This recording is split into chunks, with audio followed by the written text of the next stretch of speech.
Hi, Kayla. Thanks for helping my project. So did you know that NASA is planning to send astronauts back to the moon? I did not know that. What do you think about it? I think that's a good idea. I think we have a lot more technology now than we had when we went before, and I think we could get a better idea of what's going on up there and hopefully collect some of the trash that we left behind. Oh, really? Yeah, I don't like all the trash we're sending to space. And that's because, like, you're a camper or leave no trace, that type of thing. Yes. So you leave everything better than how you found it.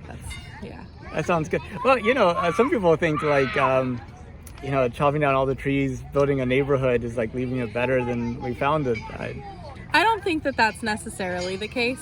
I think that you can build in an area and still respect the earth that's there. Saplings, things like that maybe, but some of the taller growth should stay. Yeah. Leaving more in harmony with nature. Yeah. Where do you think humanity will be in 200 years? Ooh. I would like to say that maybe we've grown from our mistakes, but life is cyclical, and I don't know that that's the case. I think that we will, I don't know. I think that hopefully we've learned how to harness the growth of food and get things to people that need it without worrying so much about who's going to make the biggest buck. I'd hope that at some point we're in space talking about going to the moon. I don't know if we'd ever live on Mars or some of those other kind of ideas, but maybe getting more of the general public to space so that we can explore. I think that we're going to learn more about the other galaxies out there. I know that we've got other telescopes and things that it can get us farther, but I don't know. Maybe flying cars, Jetsons will come to fruition. The only problem I have with flying cars is falling cars. Yeah, that's fair. Yeah. Well, also, I pointed out to my son, if we have a bunch of flying cars, then how are we going to see the sky? Well, there's that too. Yeah, if there's too many things blocking the sun, how are we going to get to enjoy the sky? So, if you could take a trip to space, would you? Ooh. Yeah. Probably. I want to see what it looks like to be in space. Yeah, I think I probably would. Oh, what are you doing? Oh, my countdown to the moon interview.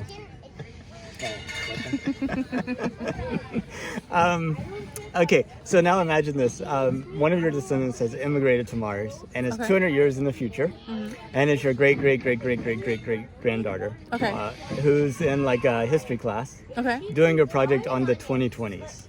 So kind of looking at now from 200 years in the future. And we have like 8 years left. Yeah. What do you hope she could write about this decade? Ooh.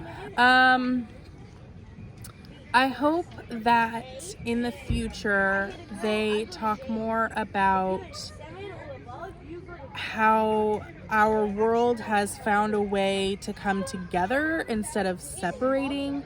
There's a lot of division and derision amongst people in general, whether it's in America or all over the world, really.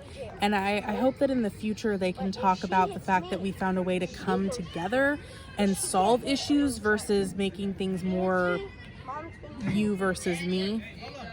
Of course, they're going to talk about the pandemic and how that impacted things similar to the way that we talk about the Spanish flu. But I hope that they could talk more about people coming together and finding solutions and putting aside their beliefs and their differences to look at the humanity and the bigger, greater issues. Wow, that'd be great. That would be great.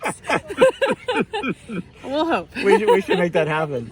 Yeah, we should. And I hope that I think that we're raising a new generation of critical thinkers, and I hope that they question things in a way that is, how can we make this better versus how can I make this better for me?